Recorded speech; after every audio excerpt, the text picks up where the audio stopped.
Oras madihita saluhutna. Selamat berjumpa kembali di podcast Yonggelion, ruang renungan dan khotbah yang setiap kali hadir untuk menemani perjalanan iman kita. Saya bersyukur boleh duduk kembali di depan mikrofon ini, berbicara dari hati ke hati kepada saudara atau siapapun yang sedang mendengarkan episode ini. Entah sedang dalam perjalanan menuju kantor, sedang mengerjakan pekerjaan rumah, sedang duduk sendirian di kamar sambil merenung, atau sedang menemani anak-anak. Dimanapun saudara berada saat ini, mari kita sejenak berhenti, menenangkan hati, dan membuka diri untuk mendengar apa yang Tuhan mau sampaikan saat ini. Pada episode kali ini, kita akan berbicara tentang sebuah tema yang berat, yang tajam, yang mungkin akan membuat kita sedikit tidak nyaman. Temanya adalah teguh berpegang pada kebenaran. Manang tugu marsitiopan tu hati goran. Dan nas yang akan menjadi dasar renungan kita adalah Amos 5 ayat 24 sampai 27. Ini sebuah bagian dari kitab Amos yang sangat terkenal, sangat sering dikutip. Tetapi kalau boleh saya jujur, sangat jarang benar-benar kita renungkan sampai ke akarnya. Di ayat 24 dari pasal ini, barangkali sudah sangat akrab di telinga kita. Ayat ini pernah menjadi seruan Martin Luther King dalam gerakan hak-hak sivil di Amerika. Ayat ini terpampang di banyak spanduk perjuangan keadilan di seluruh dunia. Ayat ini indah, puitis, menggentarkan. Biarlah keadilan bergulung-gulung seperti air dan kebenaran seperti sungai yang selalu mengalir. Tetapi hari ini kita tidak akan berhenti hanya menikmati keindahan kalimatnya. Kita akan masuk ke dalam konteksnya yang keras, yang menegur, yang membongkar kepalsuan ibadah, yang tidak berbuah keadilan. Dan pada akhirnya kita akan membawa pulang sebuah pertanyaan yang sangat pribadi. Apakah ibadah saya, ibadah saudara sungguh berakar pada kebenaran Tuhan, atau hanya menjadi ritual yang kosong? Sebelum kita masuk lebih dalam, mari kita berdoa terlebih dahulu. Ya Tuhan Allah semesta alam, Allah yang disembah oleh nenek moyang kami, Allah yang juga kami sembah hari ini, kami datang ke hadapan-Mu dengan hati yang terbuka. Ampuni kami ya Tuhan, jika selama ini ibadah kami hanya menjadi kebiasaan, hanya menjadi rutinitas, tanpa benar-benar mengubah cara kami hidup, cara kami memperlakukan sesama, cara kami berlaku adil kepada yang lemah. Buka telinga kami untuk mendengarkan teguran-Mu melalui hamba-Mu Amos hari ini. Buka hati kami untuk menerima, bukan untuk membela diri. Dan beribadah kami kekuatan untuk teguh berpegang pada kebenaran-Mu, bukan hanya dalam kata, tetapi dalam seluruh hidup kami. Di dalam nama Yesus Kristus Tuhan dan Juru Selamat kami berdoa. Amin. Saudara, untuk mengerti kekuatan ayat 24 sampai 27 ini, kita harus terlebih dahulu berkenalan dengan siapa itu Amos dan zaman apa yang sedang ia hadapi. Sebab firman Tuhan tidak pernah turun dari langit tanpa konteks. Firman Tuhan selalu berbicara kepada situasi yang nyata, kepada manusia yang nyata, dengan persoalan yang nyata. Amos bukan seorang nabi profesional. Ia bukan berasal dari kalangan istana, bukan pula murid sekolah para nabi seperti banyak nabi lain pada zamannya. Amos sendiri berkata di dalam pasal 7, ia adalah seorang peternak domba dan pemungut buah arah hutan dari kampung Tekoa di wilayah selatan kerajaan Yehuda. Tetapi Tuhan memanggil dia, seorang gembala sederhana, dan mengutusnya untuk pergi jauh ke utara, ke kerajaan Israel Utara, untuk menyampaikan firman yang keras kepada bangsa yang sedang berada di puncak kemakmurannya. Ini terjadi sekitar tahun 760 sebelum Masehi. pada zaman pemerintahan Raja Yerobeam kedua di Israel Utara. Ini adalah masa yang oleh para sejarawan disebut sebagai zaman keemasan ekonomi Israel Utara. Perbatasan diperluas, perdagangan berkembang pesat, kekayaan mengalir deras ke ibu kota Samaria. Orang-orang kaya membangun rumah-rumah megah, sebagaimana disebutkan dalam Amos pasal 3 ayat 15. Rumah musim dingin dan rumah musim panas, rumah-rumah dari gading. Perayaan-perayaan keagamaan berlangsung meriah di tempat-tempat ibadah seperti Betel dan Gilgal. Persembahan mengalir, nyanyian pujian berkumandang. Dari luar semuanya tampak baik-baik saja. Dari luar tampaknya bangsa ini sedang diberkati Tuhan secara luar biasa. Tetapi Amos datang dengan mata yang berbeda. Amos melihat apa yang tersembunyi di balik kemakmuran itu. Ia melihat bahwa kekayaan segelintir orang dibangun di atas penindasan orang banyak. Ia melihat para hakim yang bisa dibeli dengan suap. Ia melihat orang miskin dijual demi sepasang kasut. Ia melihat perempuan dan anak-anak yang diperas hak-haknya. Ia melihat pasar-pasar yang curang dengan timbangan yang dipalsukan. Dan di tengah semua ketidakadilan itu, ibadah tetap berjalan meriah. Orang-orang tetap datang ke Betel, tetap mempersembahkan korban, tetap menyanyi dan bermazmur, seolah-olah ibadah bisa berjalan terus tanpa harus peduli pada keadilan di luar tembok tempat ibadah. Saudara-saudara, ini sekilas mengenai konteks kita di zaman sekarang. Kalau kita bandingkan situasi Israel Utara pada zaman Amos, ini tidak jauh berbeda dengan tantangan yang kerap dihadapi gereja-gereja kita, termasuk di lingkungan gereja kita. Kita bisa sangat rajin ke gereja setiap minggu, sangat aktif dalam kor, punguan, dan kegiatan marturia, sangat bersemangat dalam pesta-pesta gerejawi.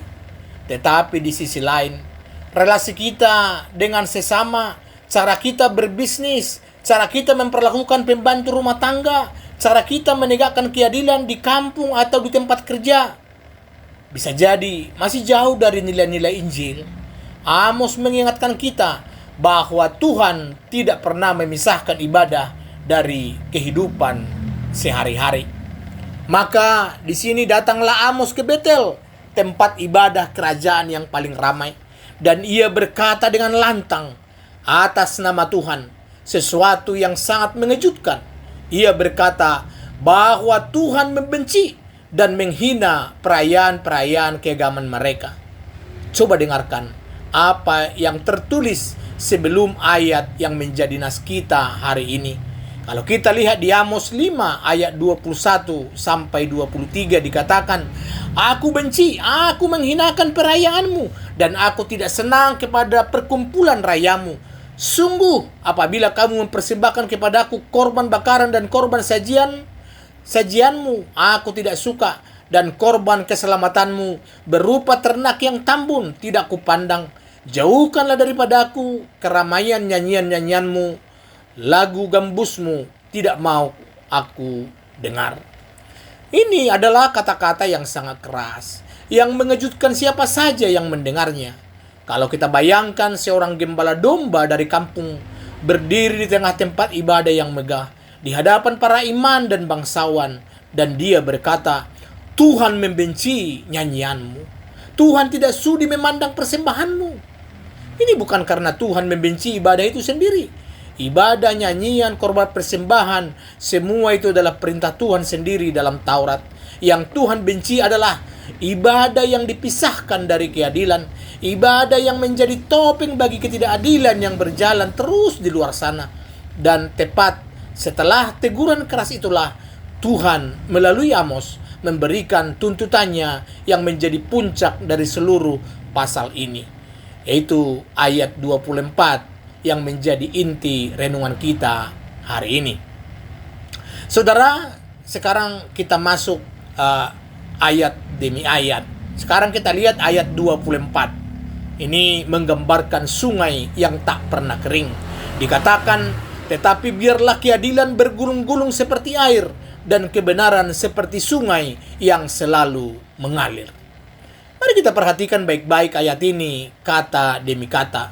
Di sini kekayaan makna kitab suci itu sering tersembunyi. Dan sayang sekali kalau kita lewatkan begitu saja hanya karena sudah terlalu sering mendengarnya. Kalau kita belajar dari studi kata Ibrani, ini keadilan itu mispat ya. Kata mispat di dalam bahasa Ibrani itu tidak hanya berarti keputusan hukum di pengadilan. Mispat itu berarti tatanan yang benar dalam relasi sosial. Bagaimana orang lemah diperlakukan, bagaimana orang miskin mendapatkan haknya, bagaimana hakim memutuskan perkara tanpa memihak kepada yang kaya atau yang berkuasa. Mispat adalah keadilan yang berwujud nyata dalam struktur masyarakat, bukan sekedar rasa keadilan di dalam hati. Lalu yang kedua adalah kebenaran, sedaga. Kata sedaga sering diterjemahkan kebenaran atau keadilan sosial. Sedaga itu bicara tentang kesetiaan pada relasi, kesetiaan kepada Tuhan, dan kesetiaan kepada sesama. Ini bukan sekedar benar secara moral pribadi, melainkan hidup yang menjaga keseimbangan hak dan kewajiban dalam komunitas. Sehingga tidak ada pihak yang dirugikan atau ditindas. Lalu kata ketiga adalah bergulung-gulung atau mengalir. Ini galal dan nasal eitan. Kata yang diterjemahkan bergulung-gulung ini menggambarkan air yang deras, yang bergulung dengan kekuatan besar, tidak bisa dibendung. Sementara kata sungai yang selalu mengalir, kalau dalam bahasa Ibrani adalah nahaleitan. Ini sebuah sungai yang airnya tidak pernah kering sepanjang tahun. Berbeda dengan sungai-sungai atau tempat-tempat di padang gurun Timur Tengah yang hanya berair ketika musim hujan, lalu kering kerontang di musim panas. Tuhan sedang berkata bahwa keadilan dan kebenaran yang aku kehendaki bukan seperti musiman yang deras sesaat lalu kering, tetapi seperti sungai yang mengalir terus-menerus, tidak pernah berhenti, tidak pernah bergantung kepada musim. Saudara-saudara, gambaran yang dipakai Tuhan di sini, di tanah Israel yang kering, sungai yang mengalir sepanjang tahun adalah sesuatu yang sangat berharga, sangat dirindukan.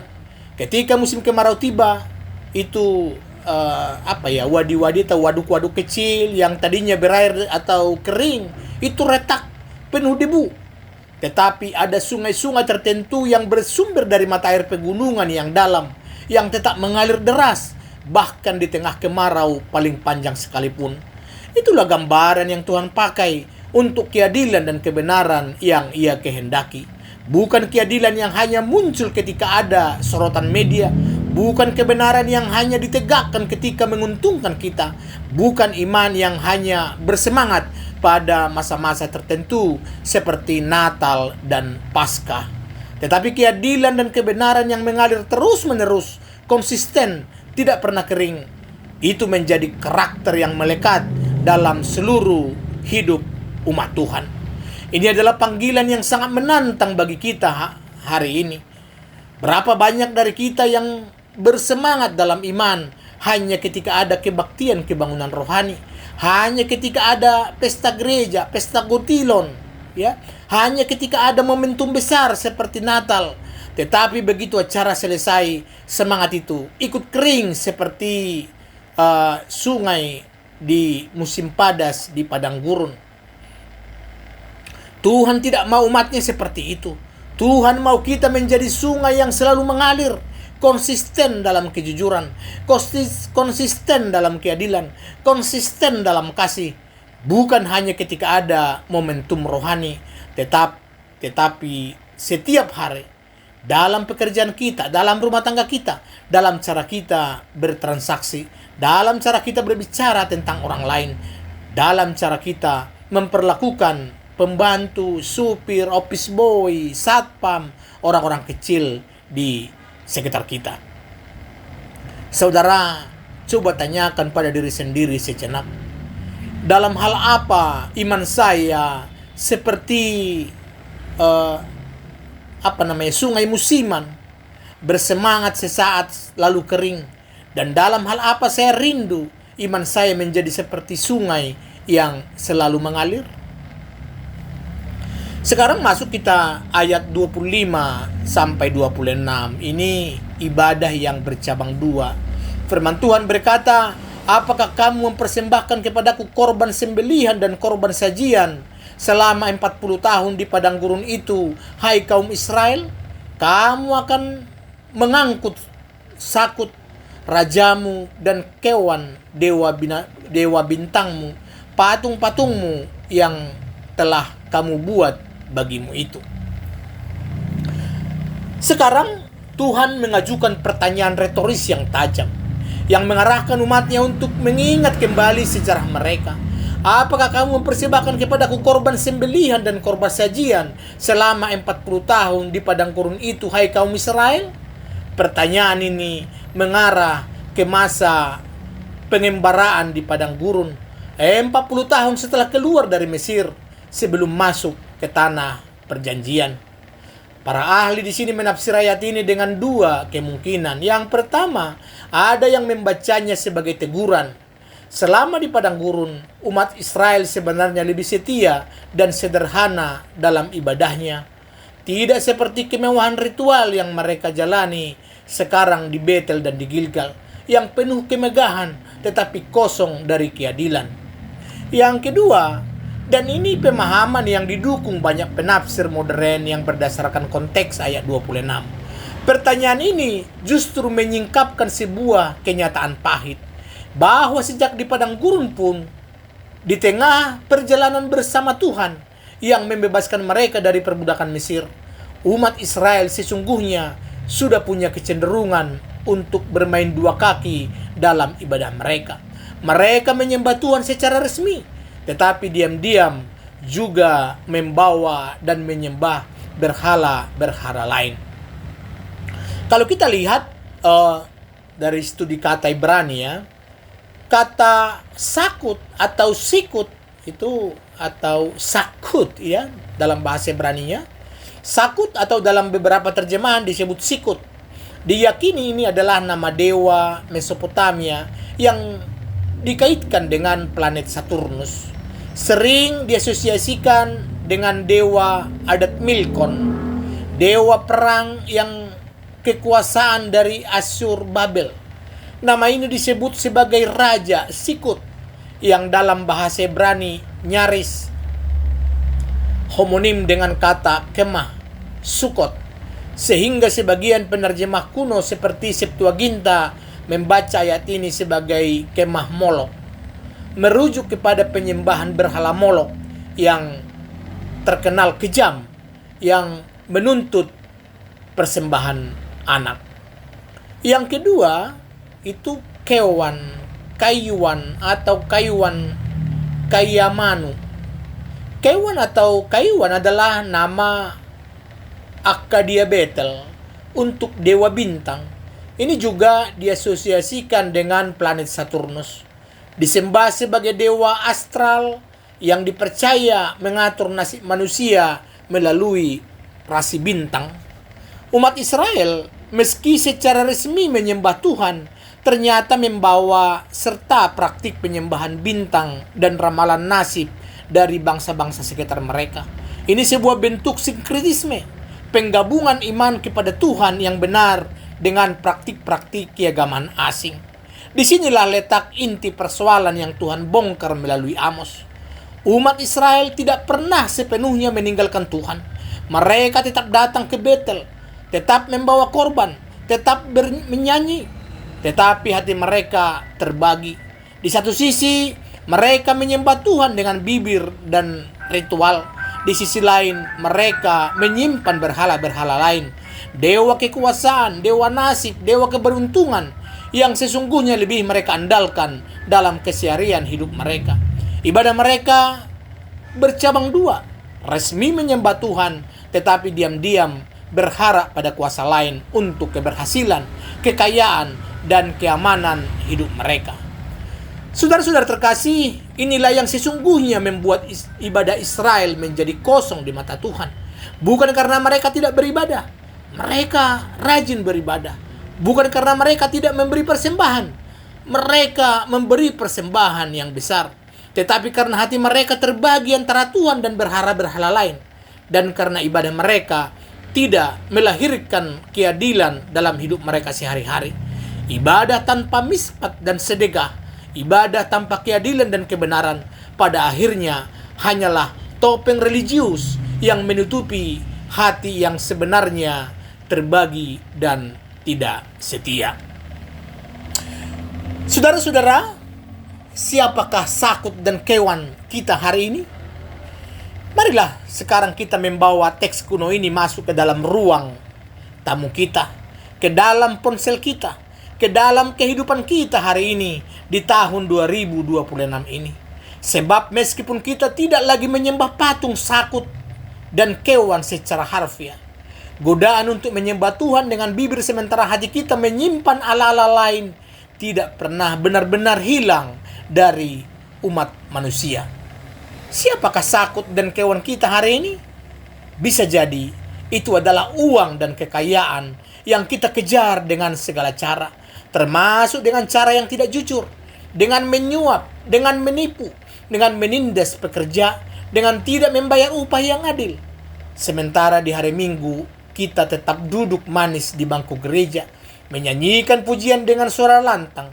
Bisa jadi itu adalah status sosial dan gengsi, hasangapun yang kita kejar, bukan dengan integritas, tetapi dengan pamer, dengan utang demi pesta besar, dengan menomorsatukan penghormatan manusia di atas ketaatan kepada Tuhan. Bisa jadi itu adalah kekuasaan dan jabatan yang kita perjuangkan dengan menyingkirkan orang lain secara tidak adil, dengan politik uang, dengan memanipulasi sistem. Sementara kita tetap aktif sebagai pengurus gereja, tetap rajin memberi persembahan besar untuk menutupi jejak kita yang kotor. Bisa jadi juga Sakut dan Kewan kita hari ini adalah ramalan zodiak dan hitungan hari baik yang diam-diam kita percayai lebih dari firman Tuhan. Kita berdoa di gereja, tetapi kita juga mengecek weton, mengecek sio, mengecek ramalan bintang sebelum mengambil keputusan penting. Atau bisa jadi Sakut dan Kewan kita hari ini adalah layar gawai kita sendiri. Algoritma media sosial yang kita percayai membentuk pandangan kita tentang dunia, lebih dari yang kita percayai kepada firman Tuhan yang kita baca sekali seminggu di gereja. Saudara-saudara, ada cermin budaya Batak. Ini antara adat dan iman dalam kehidupan Batak Kristen. Sebagai orang Batak, kita tahu betul betapa kuatnya nilai Hamoraon, Hagabeon, dan Hasangapon membentuk cara pandang kita tentang keberhasilan hidup. Nilai-nilai ini pada dirinya sendiri tidak salah. Tuhan pun memberkati umatnya dengan kekayaan, keturunan, dan penghormatan. Tetapi persoalan muncul ketika ketiganya menjadi berhala. Ketika kita mengejarnya dengan mengorbankan kejujuran, mengorbankan keadilan kepada boru, kepada hula-hula, kepada tulang, atau kepada sesama semarga yang lebih lemah secara ekonomi. Di banyak pesta adat, kita bisa sangat teliti menjaga tata krama Dalihan Natolu, tetapi lupa bahwa Dalihan Natolu sejatinya adalah sistem keadilan sosial, sistem yang menempatkan Somba marhula-hula, Elek marboru, Manat mardongat tubuh, bukan sekedar sebagai sopan santun seremonial, tetapi sebagai penghormatan dan keadilan yang nyata dalam relasi. Gereja kita mewarisi kekayaan budaya ini, dan tugas kita adalah memastikan iman Kristen menjadi terang yang memurnikan adat, bukan sebaliknya.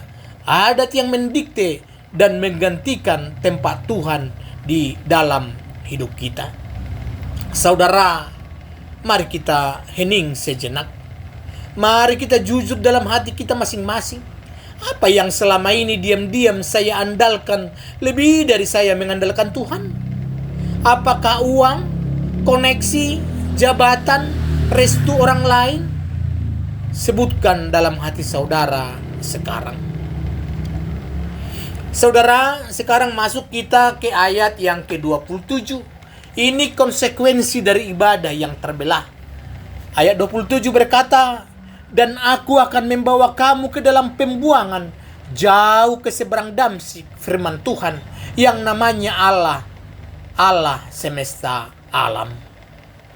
Ayat ini adalah puncak peringatan Tuhan melalui Amos. Kata pembuangan di sini, kalau di dalam bahasa Ibrani, galah, adalah kata yang sangat berat. Kata yang berbicara tentang tercerabutnya suatu bangsa dari tanah, rumah, dan identitasnya. Dan sejarah mencatat bahwa apa yang dinubuatkan Amos ini benar-benar terjadi. Sekitar 40 tahun setelah nubuat ini disampaikan, tahun 722 sebelum Masehi, kerajaan Asyur menyerbu dan menghancurkan Israel Utara, membawa penduduknya ke pembuangan, dan ke-10 suku Israel Utara itu lenyap dari catatan sejarah, dikenal kemudian sebagai 10 suku yang hilang. Perhatikan baik-baik. Bencana itu bukan datang tiba-tiba tanpa peringatan. Bencana itu datang justru setelah puluhan tahun umat Tuhan hidup dalam kemakmuran, dalam ibadah yang meriah tetapi kosong dari keadilan, dalam kesetiaan yang terbelah antara Tuhan dan berhala-berhala lain. Ini menjadi peringatan keras bagi kita. Ketidaksetiaan yang dibiarkan terus-menerus, ketidakadilan yang terus dipelihara di balik topeng religius, pada akhirnya akan membawa konsekuensi yang berat. Bukan karena Tuhan kejam, tetapi karena Tuhan setia pada firman-Nya sendiri, dan Ia tidak membiarkan ketidakadilan berlangsung selamanya tanpa akibat. Saudara, perhatikan penutup ayat ini. Firman Tuhan yang namanya Allah semesta alam. Kalau di dalam bahasa Ibrani ini YHWH Elohe Sebaot, Tuhan Allah segala bala tentara, Allah yang berkuasa atas seluruh semesta, atas segala bangsa, atas segala kerajaan, termasuk kerajaan Asyur yang perkasa. Ini adalah penegasan bahwa peringatan ini bukan omong kosong, bukan ancaman kosong dari seorang gembala kampung. Ini adalah firman dari Tuhan yang berkuasa penuh atas sejarah, atas bangsa-bangsa, atas nasib setiap kerajaan di bumi. Ketika Tuhan semesta alam berbicara, sejarah akan tunduk pada firman-Nya. Sekarang mari kita bertanya bersama, apa artinya teguh berpegang pada kebenaran bagi kita umat Tuhan sekarang ini di Indonesia pada tahun 2026 ini? Saya ingin mengajak saudara melihat setidaknya ada 4 wajah tantangan zaman ini yang sangat relevan dengan pesan Amos. Yang pertama, kemunafikan beragama di ruang digital. Saudara, kita hidup di zaman ketika iman bisa sangat mudah dipertontonkan, tetapi sangat mudah pula menjadi topeng. Kita bisa mengunggah ayat-ayat renungan setiap pagi di media sosial, membagikan foto ibadah dengan caption rohani yang indah, membangun citra sebagai beriman di dunia maya. Sementara di kehidupan nyata, di grup WhatsApp keluarga, kita menyebarkan fitnah dan berita bohong tentang orang lain. Di tempat kerja kita menindas bawahan. Di rumah kita kasar kepada pasangan dan anak-anak.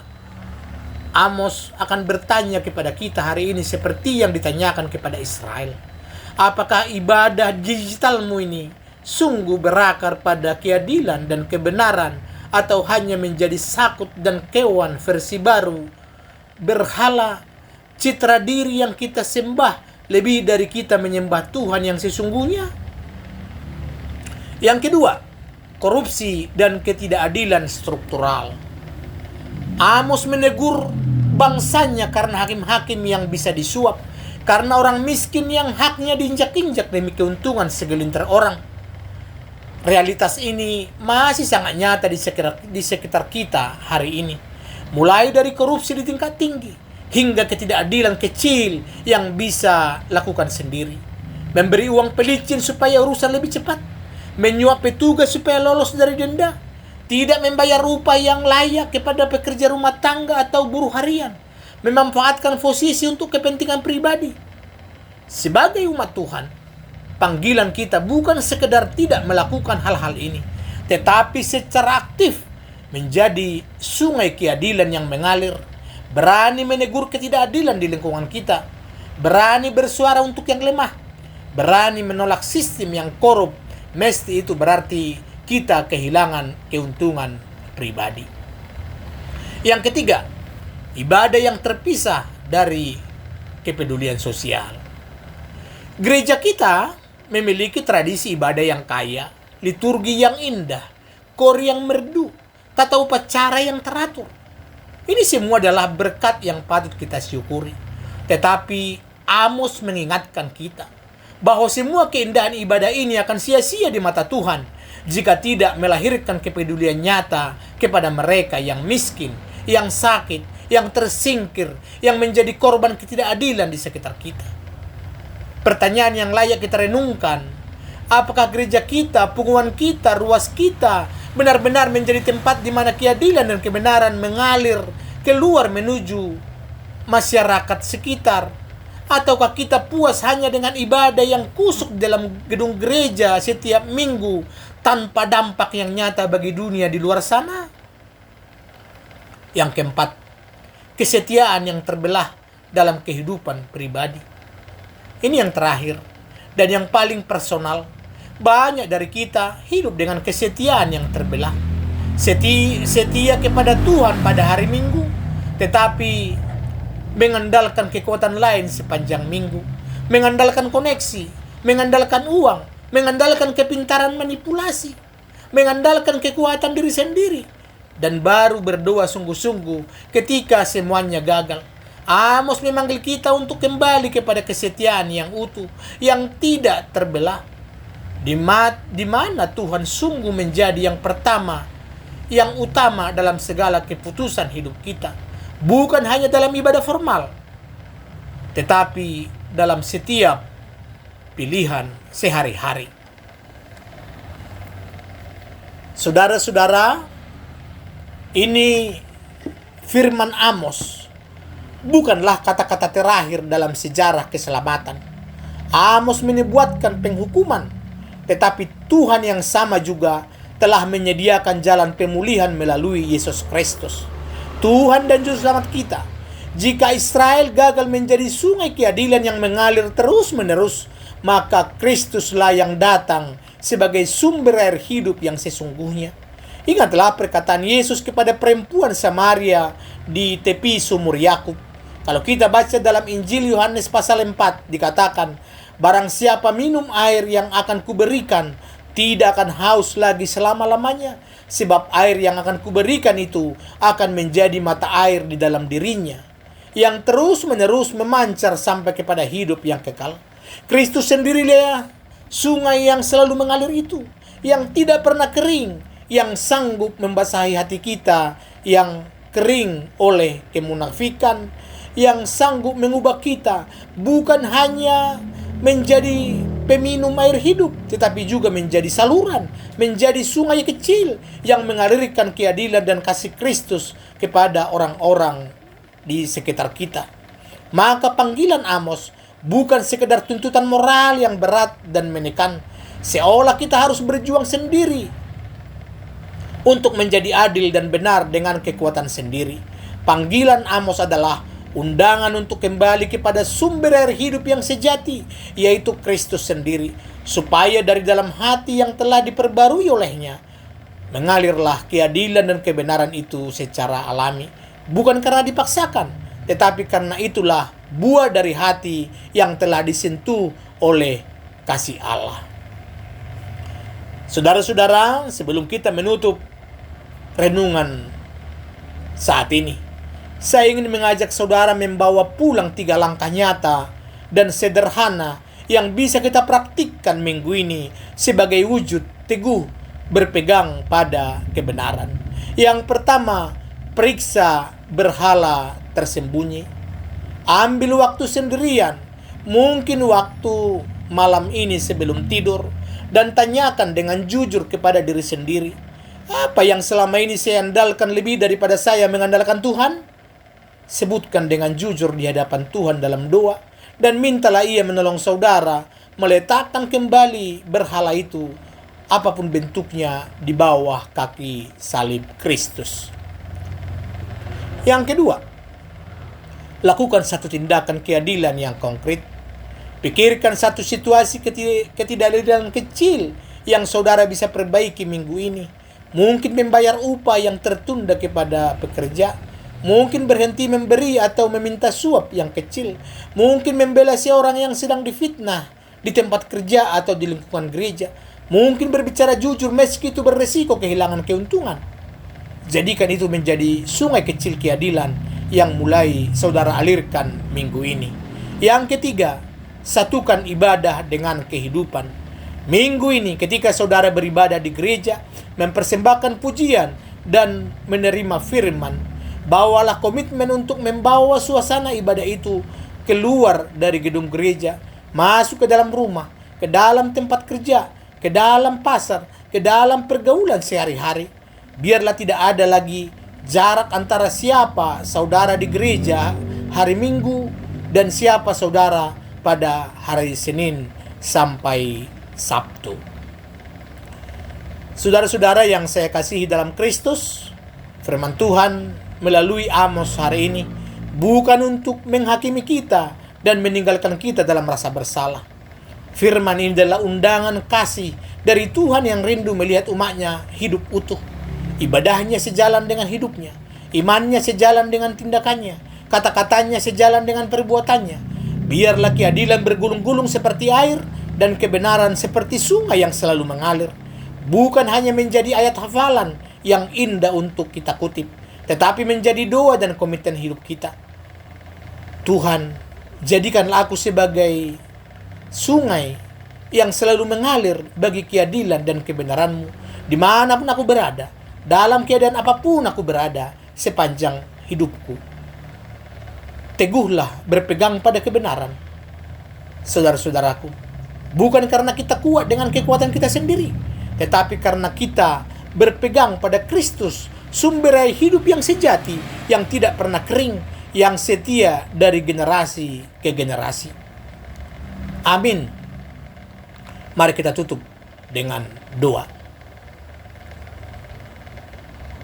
Ya Allah Tuhan kami, Tuhan semesta alam, kami bersyukur untuk firman-Mu hari ini melalui hamba-Mu Amos. Ampuni kami jika selama ini ibadah kami terbelah, jika kami menyembah-Mu dengan bibir, tetapi hati kami mengandalkan yang lain. Ya Tuhan, jadikanlah kami sungai keadilan dan kebenaran yang selalu mengalir, yang tidak pernah kering meski menghadapi kesulitan, godaan, atau tekanan zaman. Berikanlah kami keberanian untuk menegakkan keadilan di tempat kami masing-masing, dan beranikanlah kami hati yang utuh, yang setia kepadamu seorang. Dalam Kristus Yesus Tuhan dan Juru Selamat kami. Amin. Terima kasih telah mendengarkan podcast ini hari ini. Kiranya firman yang kita renungkan bersama ini tidak berhenti hanya sampai di telinga, tetapi mengalir terus sampai ke dalam hati. Dan dari hati mengalir keluar menjadi tindakan nyata dalam hidup kita sehari-hari. Terima kasih. Selamat beraktivitas kembali. Tuhan Yesus memberkati saudara sekalian. Horas, horas, horas.